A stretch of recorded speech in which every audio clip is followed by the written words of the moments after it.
Welcome to Salt Story Time. Today we're going to be reading a book called What Your Ribbon Skirt Means to Me, Deb Haaland's Historic Inauguration. This book is written by Alexis Bunton, who is of the Aleut and Yupik nations, and illustrated by Nicole Neidhart, who is of the Diné nation.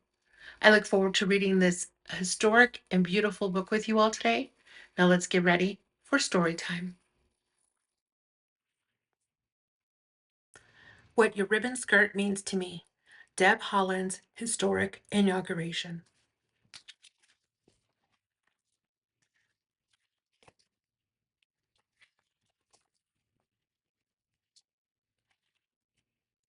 When the school bell rings at the end of the day, Pia runs out the back door, past the vegetable garden and across the basketball court to the Native American Center. Hersha Tuhei, good afternoon, Pia, Auntie Autumn greets her. More kids from across the city arrive on foot, by carpool, and by bus. Usually kids at the center do homework, eat snacks, and play outside until a grown-up can take them home. But today is special. Gather round, kids. It's about to start, Auntie Autumn calls. She clicks on the TV. Does anyone know who that is? It's Auntie Deb, says Eshkili. My grandma told me she has a very important government job. Auntie Autumn explains, That's right. Congressman Deb Haaland works to make sure we all go to good schools, live in safe homes, and take care of Mother Earth. And right now, Auntie Deb is at the White House for a swearing-in ceremony with Vice President Kamala Harris. Pia wonders, what happens at the White House? Does Auntie Deb look after kids like me? Pia has so many questions, but she knows one thing for sure, the meaning of ceremony. Auntie Deb's wearing a ribbon skirt, Pia notices right away. What's a ribbon skirt? The new girl, Jasmine, asks. Before Pia can respond, Auntie Autumn makes a special announcement. Guess what? This evening we are throwing a party to celebrate. Will we make medicine bundles again? Is the intertribal drum group visiting? Pia wonders. She tries to wait patiently by teaching Jasmine a powwow dance, but nothing can distract her from the anticipation. Grandparents, mothers, fathers, aunties, uncles, and cousins begin to arrive with a parade of beef stew, fry bread, dried buffalo, smoked salmon, corn on the cob, Hawaiian rolls, macaroni, and jello salad. Pia waves hello to Mom and Grandma. Ooh, that's a lot of good food. First, everyone gathers in a circle. Grandma prays to Creator in her language. Auntie Autumn lights a bundle of sage and walks it around the room. Even the smallest baby gets a smudge. It's time to bring good things to you, Auntie says as Pia gently waves the smoke from her head to her toes.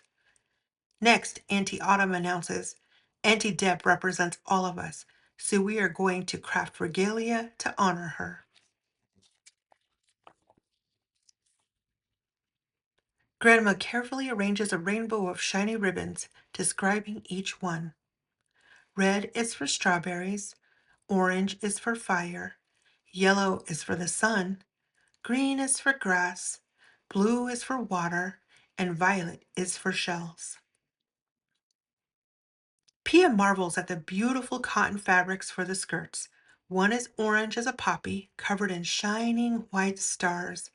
Another is the color of dried sweetgrass, textured with even lighter green dewdrops. And Pia's favorite is as purple and sparkly as the throat of a hummingbird, speckled with tiny yellow flowers. Pia eagerly runs her fingers through the rainbow, but everyone must be served their meal before the sewing begins. Grandma is served first because she is the eldest. The food smells so good, it's hard for Pia to wait. When it's finally her turn, Pia heaps her plate with smoked salmon, acorn brownies, and macaroni. Mama shoots Pia a stern look, encouraging her to add a spoonful of arugula salad.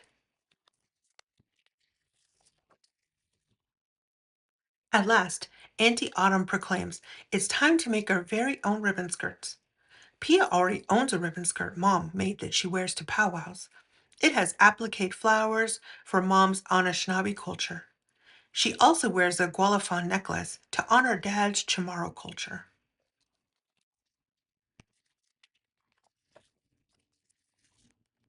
Can any of you tell me why it was so special for Auntie Deb to wear her regalia at the White House today? Auntie Autumn asks the kids.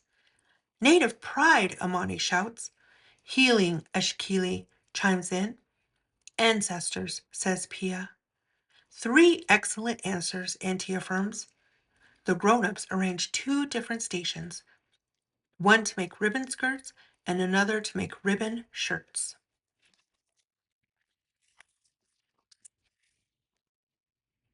Pia is excited to design an original creation. She picks the purple fabric. Then she measures, snips, and rips. Snip and rip, snip and rip. With Grandma's help, Pia carefully sews the drawstring, the waistband, the skirt panels, and the hem. She adds the finishing touches, red, yellow, and blue ribbons. Ribbon skirts are like armor, Pia says. That's right, Grandma replies.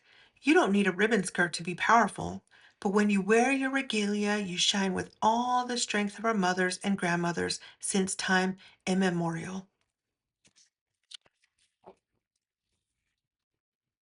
So Auntie Deb wore her skirt for my ancestors? Asks Pia.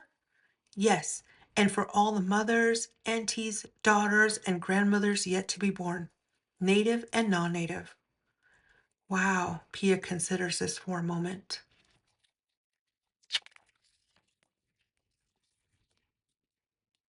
Grandma, she asks, I want Jasmine to feel welcome when she comes back.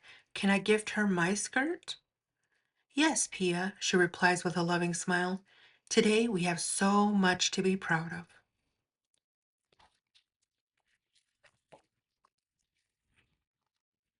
On March 18th, 2021, Indigenous communities across Turtle Island celebrated when Laguna Pueblo citizen Deb Holland was sworn in as the first Native American Cabinet Secretary of the Department of the Interior. In this role, Secretary Holland supervises a group of U.S. government agencies, including the National Park Service, the Fish and Wildlife Service, the Bureau of Land Management, and the Bureau of Indian Affairs, to manage over 500 million acres of federal lands, most of which are adjacent to tribal reservations. Prior to this appointment, Secretary Holland made history as one of the first two Native American women elected to Congress in the 2018 midterm elections.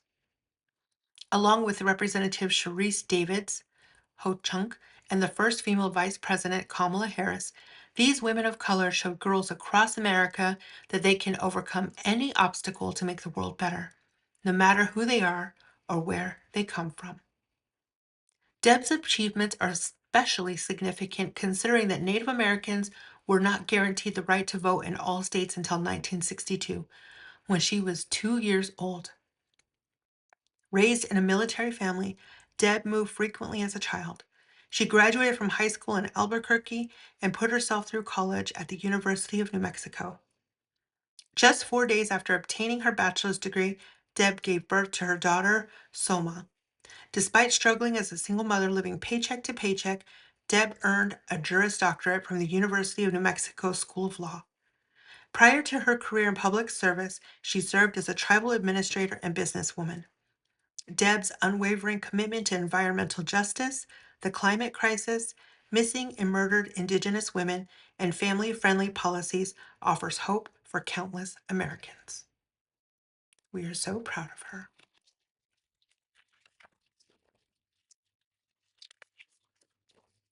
Thank you so much for reading this beautiful book with me today.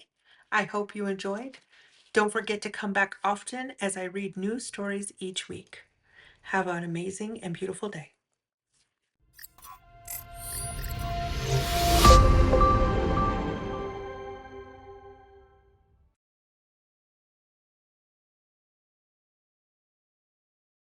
Welcome to Solo Story Time. Today we're going to be reading a book called The Girl Who Figured It Out. This book is about Ironman world champion Minda Dedler. She tells us a story in her own words, which is really fascinating. This book is also illustrated by Stephanie Dehennen. I look forward to reading this book with you all today. Now let's get ready for story time. The Girl Who Figured It Out. The inspiring true story of wheelchair athlete Minda Dentler becoming an Ironman world champion.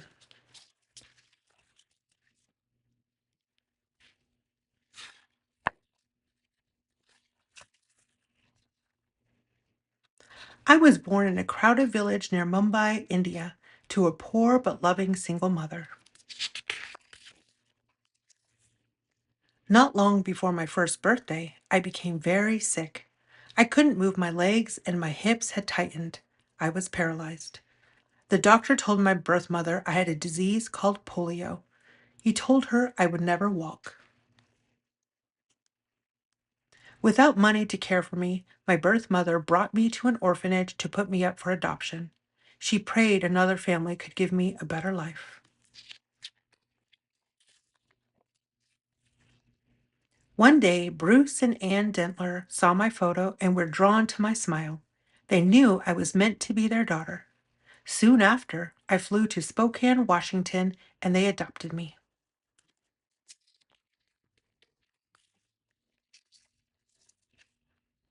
My parents taught me to go after my goals, even if they seemed impossible. You can do it, Minda, my dad would say. Just figure it out. I figured out lots of things that someone like me wasn't expected to do. First, I learned how to walk. After many surgeries on my hips and legs, at 5 years old, I was fitted with leg braces and crutches. Next, I learned how to climb stairs so I could ride the school bus with my sister. After that, I learned how to do my chores like my siblings. It wasn't easy. Sometimes I fell. Sometimes I got mad. Sometimes I wanted to give up, but I never did. Afterward, I was stronger, I was smarter, I was more confident.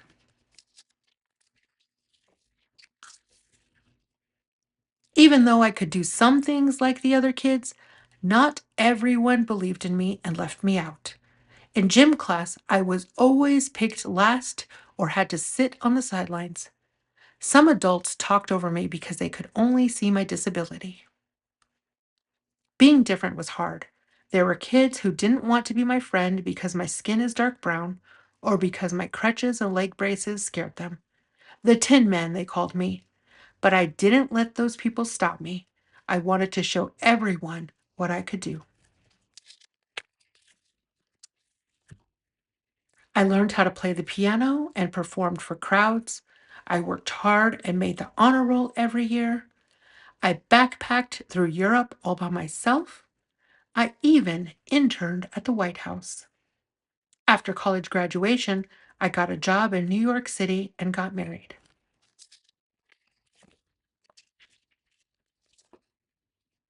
I had done so much, but something was still missing. I was tired of sitting on the sidelines. I wanted to be an athlete.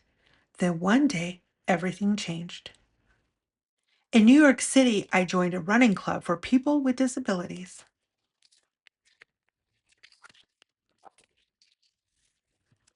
On my first day, I was loaned a hand cycle. Once my feet were set in the foot plates, I cranked the gears and was off. Whoosh! Woohoo! I yelled, zooming through Central Park. I loved cycling, but just like when I'd learned to walk, I had to practice. I made lots of mistakes. I took turns too fast. I tipped over. I got stuck going up a hill. None of it stopped me. Afterward, I was stronger. I was smarter. I was more confident.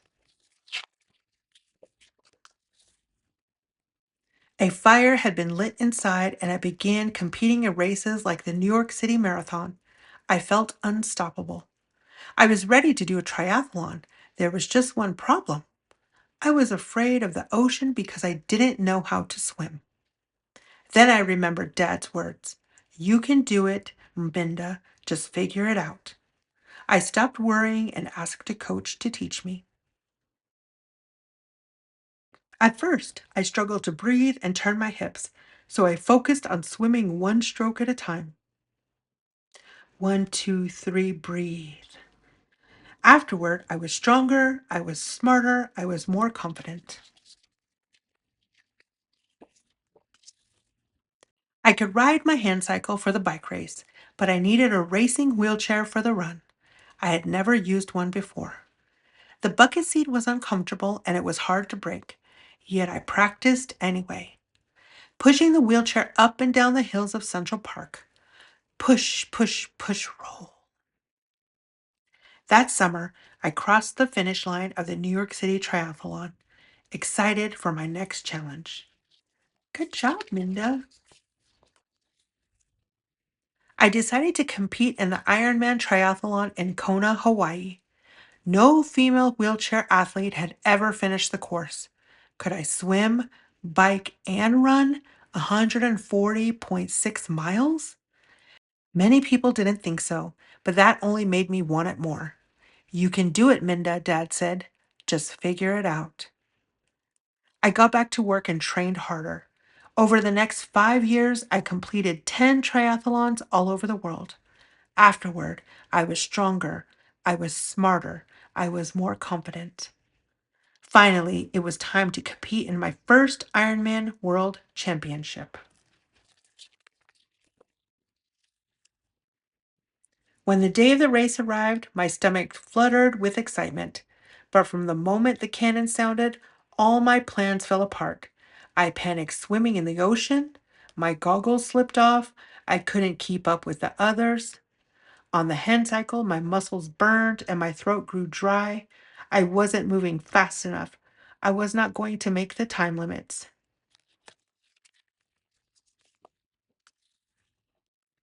As I reached the top of the 15-mile hill, I was pulled off the course for being too slow. My race was over. I had failed. Maybe I can't do it. Maybe it is too hard, I cried. I thought about quitting triathlon forever, but my friends and family would not let me. Just figure it out, Minda, Dad said. You always do.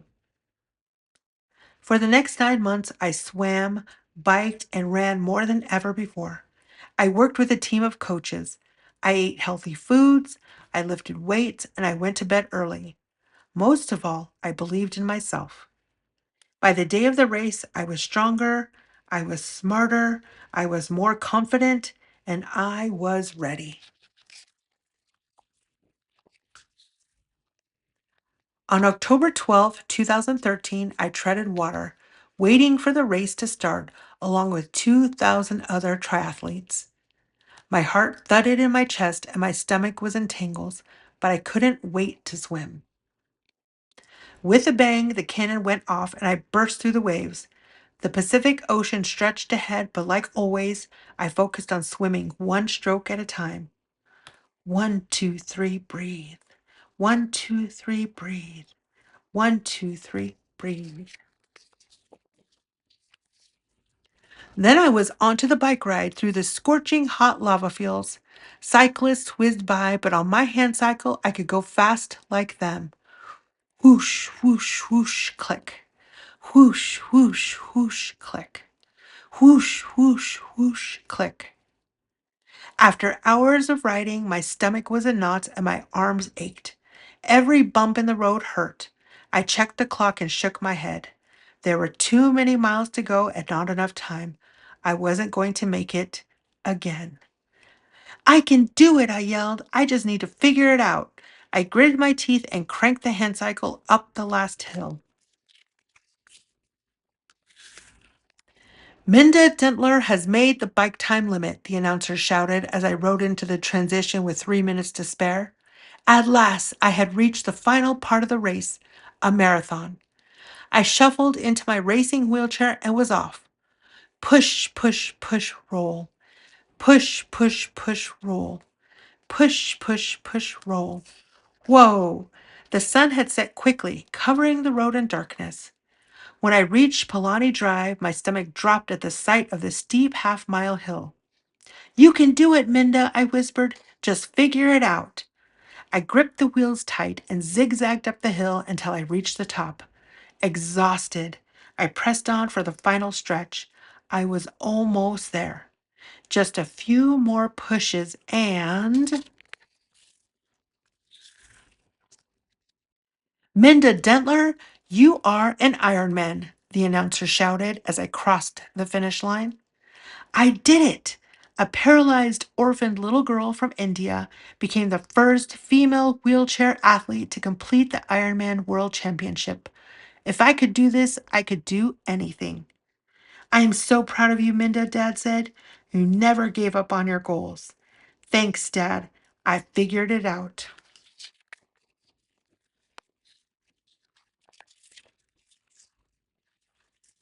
The end. Thank you so much for reading this amazing book with me, The Girl Who Figured It Out. This story is so inspirational, and I hope you enjoyed it. Don't forget to like and subscribe, and come and check back often as I read new stories each week. Have an amazing day.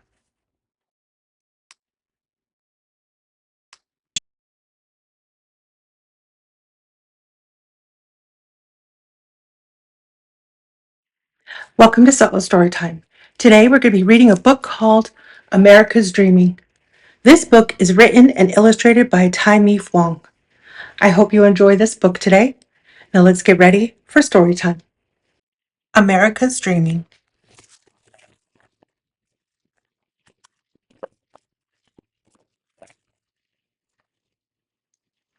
Have you ever felt all alone in a crowd?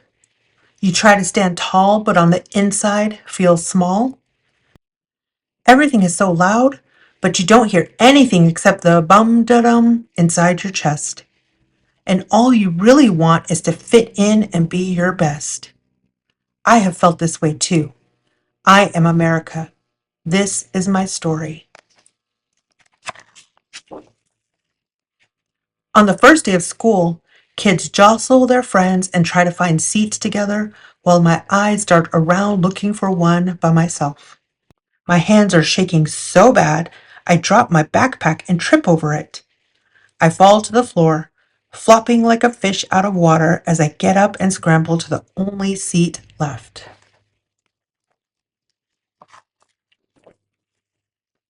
My teacher, Mr. Downs, quiets us and says he's excited to meet everyone. Please introduce yourself. Just say your name and share something you love to dream about. Hands shoot into the air as if trying to grab a cloud. Goal! Rory dreams about playing soccer in the World Cup and scoring the winning goal. Carlin wants to sing on Broadway. Andy dreams about saving endangered animals from becoming extinct. And Tommy Del Maso dreams of eating his grandmother's meatballs. The students laugh with him. But then it's my turn. I am, um, uh, I feel the students laugh at me.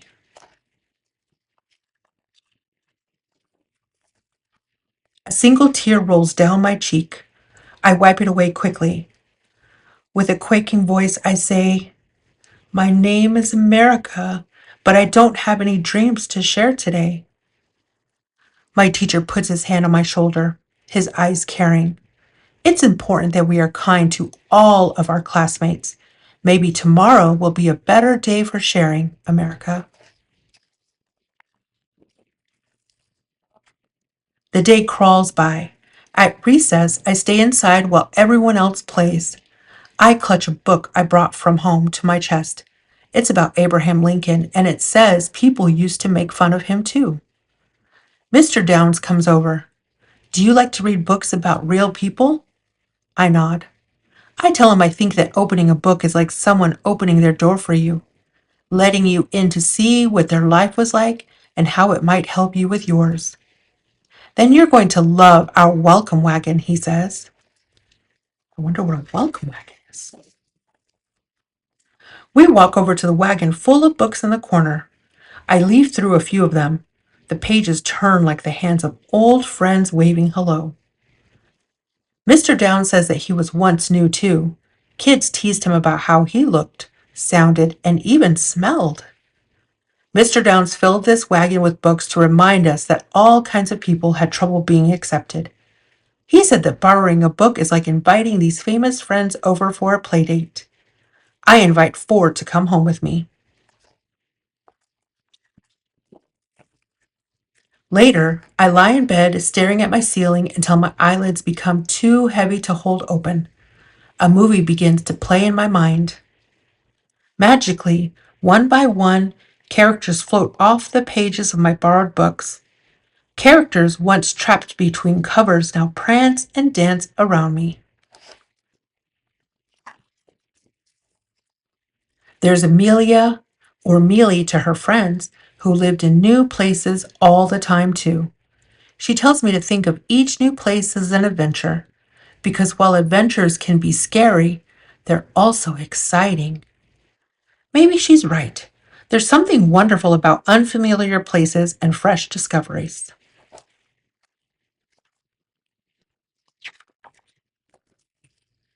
There's Sojourner, who bravely traveled around the country standing up for people's rights. She tells me, I will shake every place I go. And boy, did she. Her speeches were serious, but she made people laugh out loud too. I was shaking nervously in school today, but tomorrow I will shake things up in school by standing up for myself and sharing my own truth and sense of humor.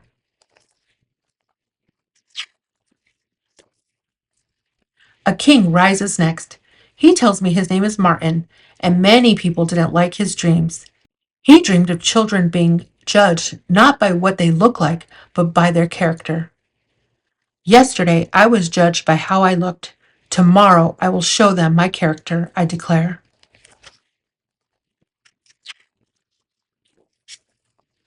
Finally, there is Emma. She wrote a poem for the Statue of Liberty. My favorite line is, I lift my lamp beside the golden door, which means she is welcoming us to a better world with more opportunities.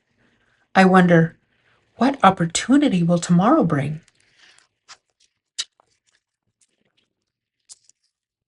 In the morning, I wake to see the books splayed across my bed. As I gather them, the words of my new friends fill my head again. Adventure, truth, character, opportunity. Like a hot air balloon, they lift me out of bed. At school, my classmates giggle and jostle once more to find their seats. This time, I raise my hand like Lady Liberty herself. Can I introduce myself again? Of course, Mr. Downs replies. I rise, knees shaking. I will not fall this time. I am America. I dream of new adventures. I dream of making new friends, of being strong, of starting all over again. Oh, and I dream of eating my grandmother's triple chocolate chip cookies. I offer a crinkled half smile to my classmates and ease into my seat. Silence surrounds me. My heart bum-da-dums in my ears. Hello, America. Welcome. I feel bad for laughing yesterday. Do you want to play soccer with us at recess? All of her new friends are talking to her. Each day I feel more at home. Each day my dream becomes more real. Class picture time. The end. Thank you so much for reading America's Dreaming with me. I hope you enjoyed this story, and I hope that you come back and check often as I read new stories each week. Have a beautiful day.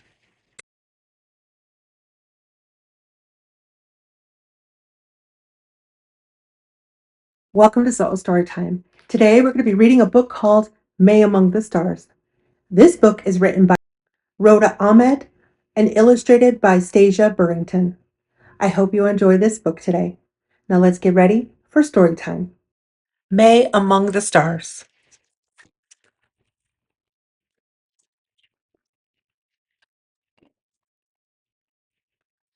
Little May was a dreamer. They say that daydreamers never succeed, But little May was different.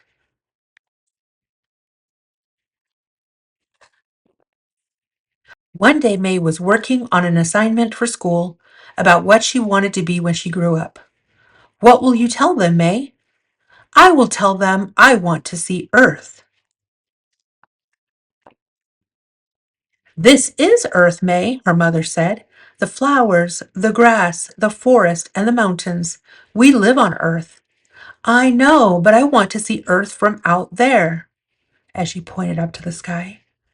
That's an amazing plan, little May. Then you have to become an astronaut. That way you can see Earth from space. Astronaut? Do you think I could do that? Of course you can. If you can dream it, if you believe it and work hard for it, anything is possible. That is true. Very true. May asked her mom to take her to the library. She searched for books about space and astronauts.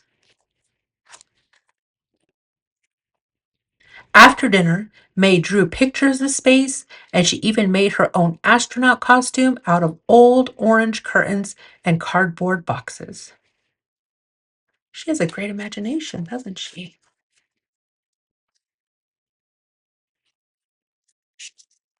Later, she asked her dad, "But how do I become an astronaut? It seems impossible." You will find your way, May, because if you dream it, believe in it, and work hard for it, anything is possible. But space is so far away.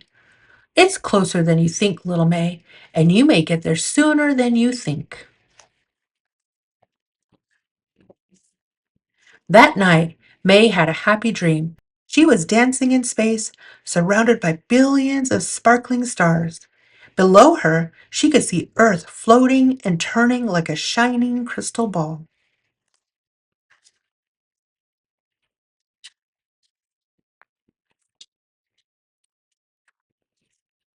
The next morning, May told her parents about her dream. She wanted to tell everyone, and every time she talked about it, her eyes would light up. In the classroom, Miss Bell told everyone to stand in a line on the rug.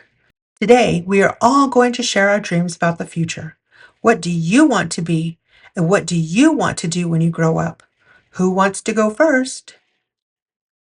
I want to be a firefighter. I want to be a teacher. Football player. I want to be a mom.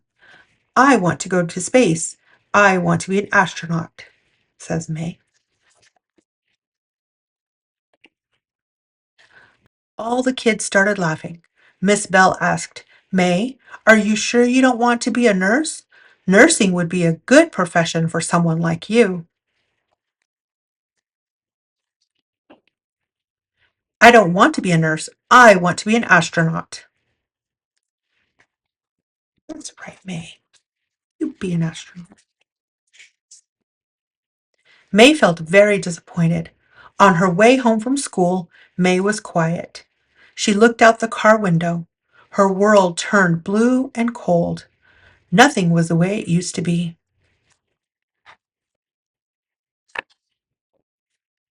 At home, May started crying. Miss Bell said I can't become an astronaut. What a silly thing to say, said her mother. She told me I should be a nurse instead, said May. Her mom wiped away her tears.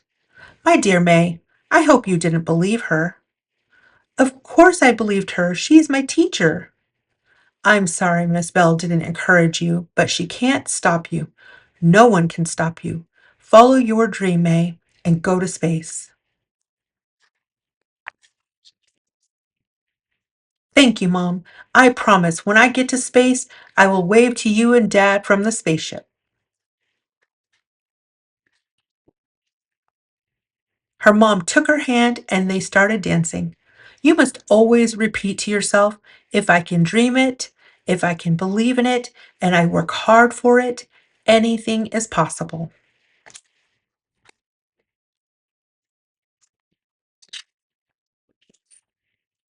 May went on dreaming, believing and working really hard.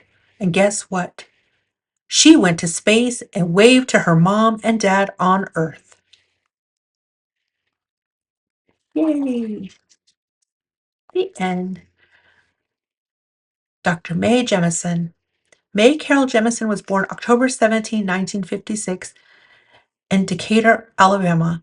Mae always loved science. She loved being outside and looking up at the stars, knowing that one day she would travel to space. Mae is highly educated. She graduated from Morgan Park High School in 1973, and at the incredible age of 16, she enrolled at Stanford University, earning a Bachelor of Science degree in chemical engineering in 1977. After May got her MD in 1981 from Cornell Medical College, she briefly worked as a general practitioner before leaving to work with the Peace Corps as a medical officer in Liberia and Sierra Leone. When she returned home, May decided to follow her childhood dream of going to space, and she accomplished many firsts. She applied to NASA's astronaut training program and on June 4th, 1987, was accepted. She became the first African American female astronaut. On September 12, 1992, May's dream finally came true when she traveled to space on the shuttle Endeavour, mission STS 47. It was then that May officially became the first African American woman in space. May left NASA in 1993 and became the first real astronaut to act in an episode of Star Trek: The Next Generation. Today, she heads the Jemison Group and the Dorothy Jemison Foundation for Excellence. May speaks fluent Russian, Japanese, and Swahili. Amazing story, Dr. May Jemison. The end. Thank you so much for reading May Among the Stars with me today. I hope you enjoyed this story, and I hope that it inspires you to keep dreaming, to keep believing, and to work hard for your dreams. I hope that you come back and check often as I read new stories each week. Have a beautiful day.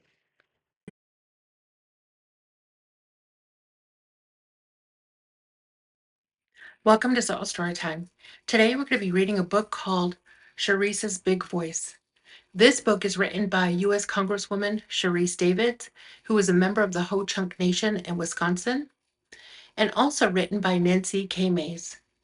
This book is illustrated by Ojibwe woodland artist Joshua Mangishik Powis Steckley. I look forward to reading this book with you all today. Now let's get ready for story time.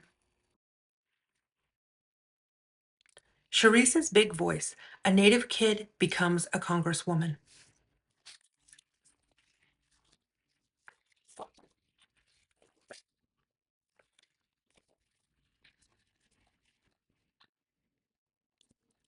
This is a picture of me and my mom the night I was elected to Congress. When I see this, I think how amazing it is I won. I think how amazing it is I even tried to win. When I was young, I never thought I'd be in Congress, and I never thought I'd be one of the first Native American women in Congress. During the race, I heard from a lot of doubters. They thought I couldn't win based on what I look like, who I love, and where I started. But here's the thing. Everyone's path has obstacles, some more than others. Everyone faces challenges and people who doubt them. Sometimes we even doubt ourselves. Everyone's path looks different. Let me tell you a little bit about mine. Sharice Davids. That's what all of those signs say. When I was young, I liked to talk. A lot. I still do. I talk to my family, my friends' families. I talk to neighbors, people shopping in the store, people working in the store. I wanted to know things about people, like did they move often? Had they ever seen martial artist Bruce Lee kick through a wall? And did they also hate onions on their pizza? My mom likes to talk too. Watching her, I saw how a good conversation can make people happy. You start as strangers, but then you share ideas and learn about each other. Maybe you learn they've moved 4 times. They love Bruce Lee. And unlike me, they don't care if their pizza comes with onions. I still care. A lot. Sometimes I got in trouble for talking too much. Okay, more than sometimes. My teacher even moved me by her desk, but that didn't stop me. Sharice, she finally said, move out to the hall to finish your work. You can't talk out there. But she was wrong. I just talked to whoever passed by. One day, a boy in my class grew upset. So upset he bolted out of the classroom. Sharice, my teacher said, can you get him to come back? When I found him outside, I did what I always do. I started talking. Then he started talking and I listened. That was all my friend needed, and we went back to class. I was getting better at listening. I learned that listening gives people room to be themselves, to feel angry or sad or happy. I discovered that the best way to learn about people is to listen to them.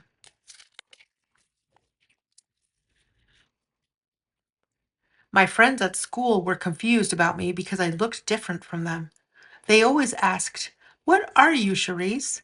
So one day I asked my mom, what am I? You're Native American, my mom said, after she told me that wasn't a nice question to ask people. We're members of the Ho-Chunk Nation, she said. I learned my mom was removed from her family and told to pretend she wasn't Ho-Chunk. Our nation is mostly in Wisconsin, where my aunts and cousins live. We're related to the Winnebago tribe in Nebraska. We used to be all one people, but long ago the U.S. government forced tribes to move away from their homelands. I also learned we call ourselves people of the big voice, which obviously fits me well.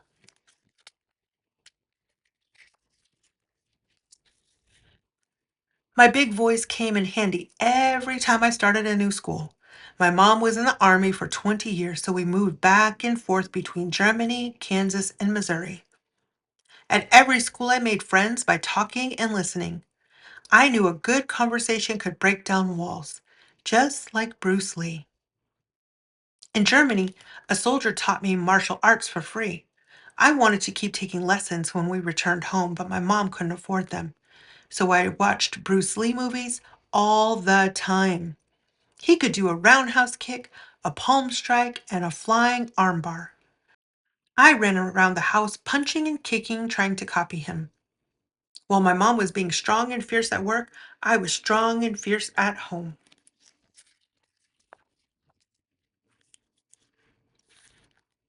When I was 13, I went to my mom's work for a special ceremony. She had earned a promotion to a higher level in the Army, Sergeant First Class. My mom asked me to pin the special sergeant patch on her uniform. I watched her stand at attention in her Army fatigues and American flag behind her. I felt so proud. It took years for her to earn the promotion. I knew how hard she worked, and I knew I wanted to be like her when I grew up. Focused and fierce, confident and kind, a person who serves others.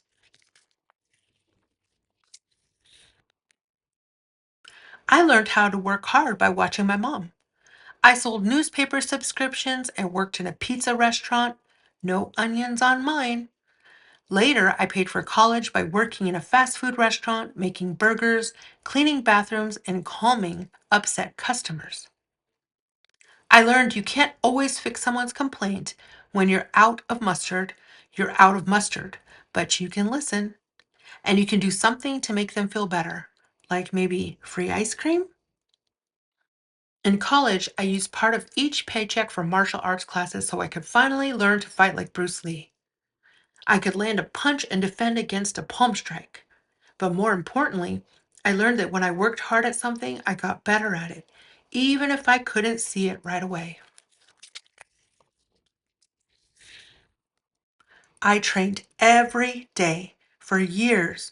Finally, I was ready for my first mixed martial arts fight. I was nervous, but I knew I was prepared. Standing in the ring, I thought about my training, all those hours practicing, and then the bell rang.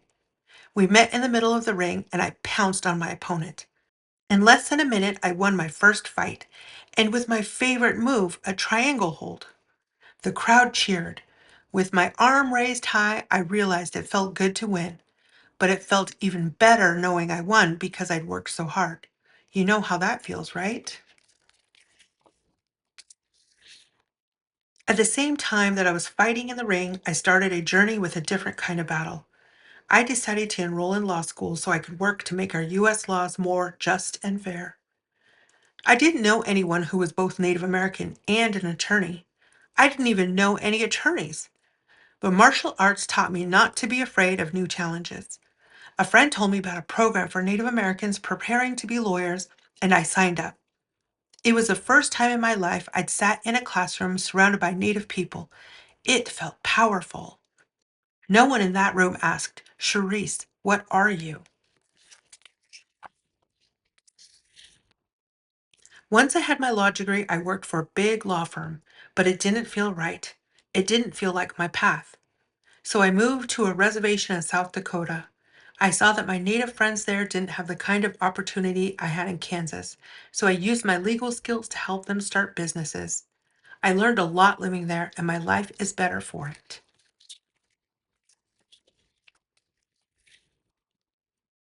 Working with Native American tribes, I saw that the people who make up the American government don't always see how the laws they make impact the people they represent.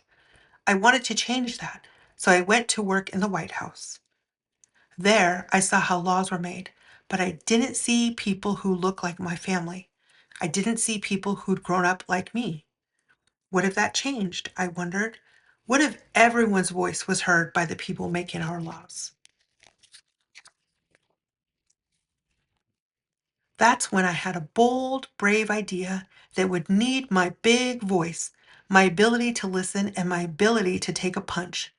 Turns out, a lot of punches. Can you guess what I'm talking about? I decided to run for U.S. Congress. Our government needed different voices and more people who would listen. I had doubters, people who didn't think I could win or that I should even run. But do you think I listened to them? Hmm. In the beginning, the campaign team was small enough to fit around a kitchen table. But as we walked through neighborhoods, more people joined us. Our campaign made room for everyone. We listened to everyone. People who couldn't afford to see a doctor, moms whose jobs didn't pay enough to give their kids more opportunities, every child who'd ever been asked, "What are you?" In our campaign, we listened to every voice. The night of the election, I hoped we would win. I knew how hard everyone had worked on the campaign. I knew how important it was for their voices to be heard. I watched the election results on TV in a small room with my best friend, my family, my campaign team, and my partner. We laughed, talked, and ate macaroni and cheese. When the results came in, I'd won by a lot. Sharice Davids wins. I walked out of the small room into a ballroom and saw the smiling faces of all the people who'd helped me on the campaign. As they cheered and clapped, I climbed onto the stage with my mom and we lifted our arms. We did it. I felt like everyone, every voice was rising up with me.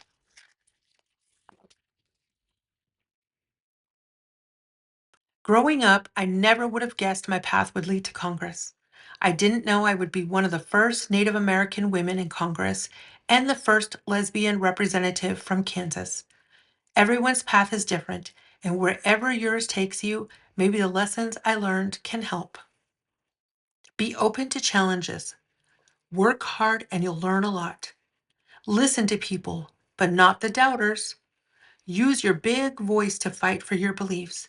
And always remember, you deserve to be seen and heard.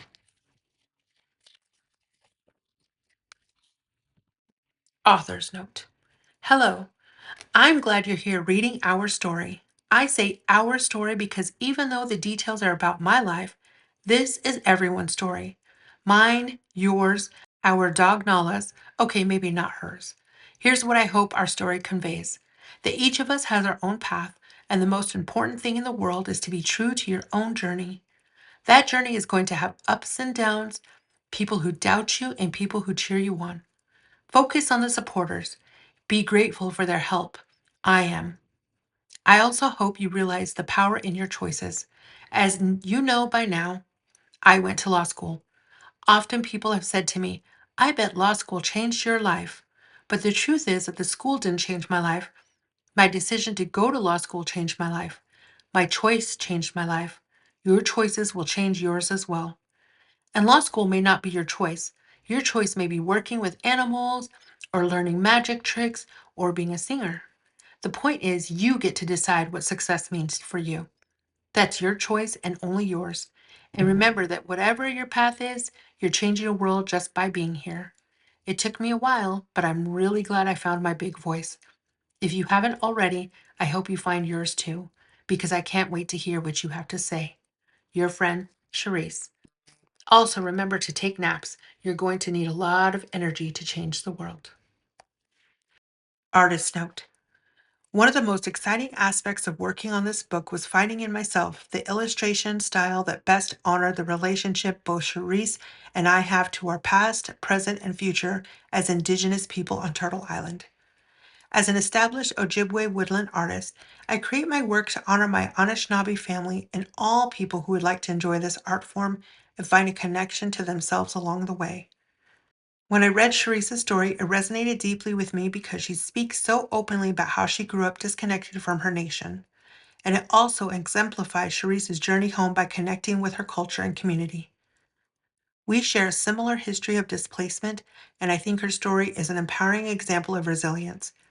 It is such an honor to heal through artistic exploration of another Indigenous person's success.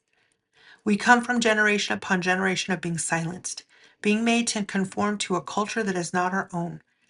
As a young Indigenous person growing up a decade ago, I could never have dreamed of accessing these types of powerful two-spirit Indigenous narratives. Sharice's is a historically and culturally significant success story for all young people. It is my desire that these illustrations do justice to the work she has done for the next 7 generations of people here on Mother Earth. My hope is that whoever reads this book will witness her resilience and understand that they can do anything they want to do in life. The world is a warmer, brighter place when we grow into who we are. Thank you so much for allowing me to brighten these pages with my love and artwork.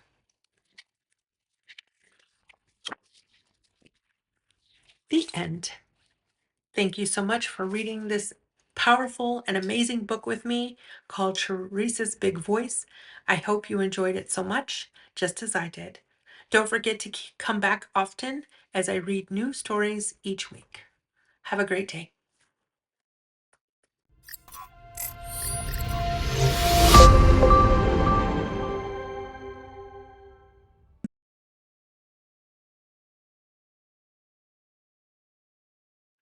Welcome to Story Time. Today we're going to be reading a book called ABC, What Can She Be? Girls Can Be Anything from A to Z. This book is written and illustrated by Sugar Snap Studio. I hope you enjoy this book. Now let's get ready for story time. ABC, What Can She Be? Girls can be anything they want to be from A to Z.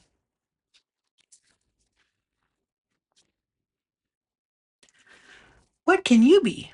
Follow along through the alphabet to discover some of the amazing things that any girl can be when she grows up.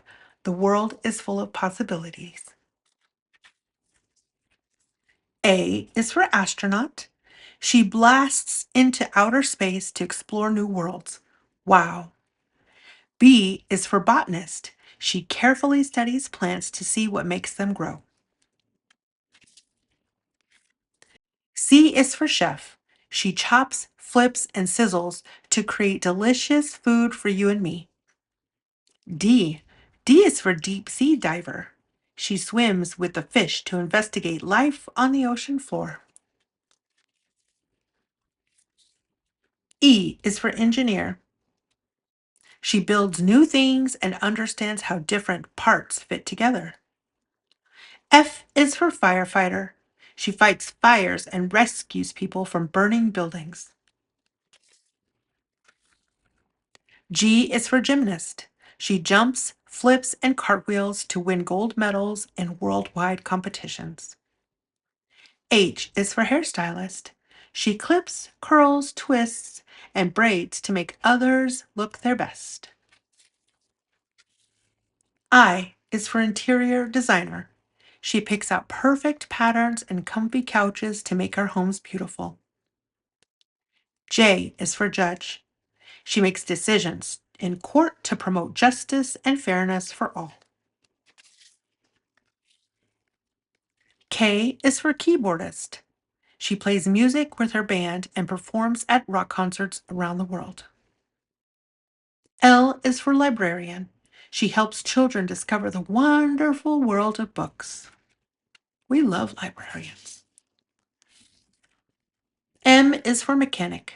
She fixes cars, trucks, and even planes to keep them running smoothly and safely. N is for neurosurgeon. She performs surgery to help our brains work the best they can. O is for optometrist. She checks our eyes to make sure we can see clearly. P is for pilot. She flies around the world in her jumbo jet airplane.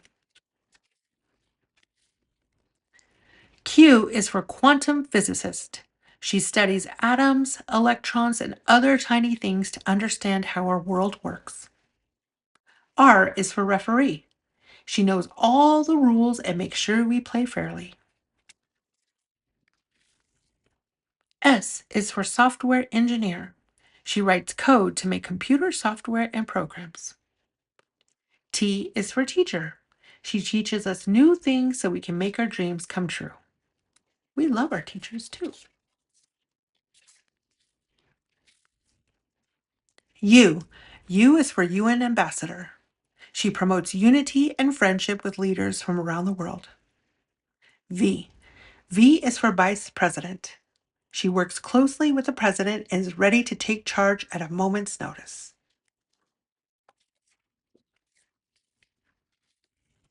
W.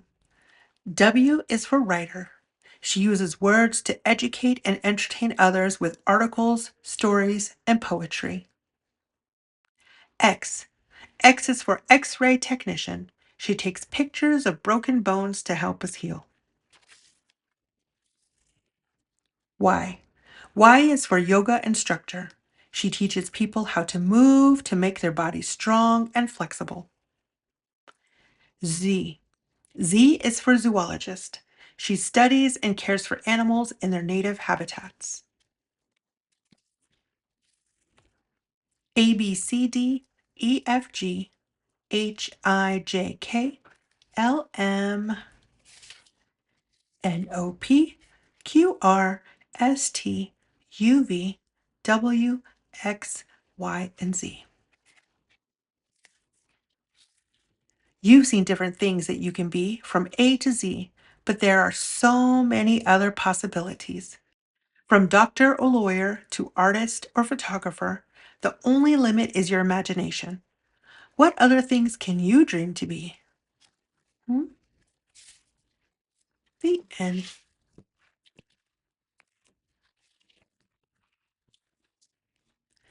Thank you so much for reading ABC, What Can She Be with me? I look forward to reading more stories with you, so don't forget to subscribe and like our videos and check back often as I read stories each week. Have an amazing day.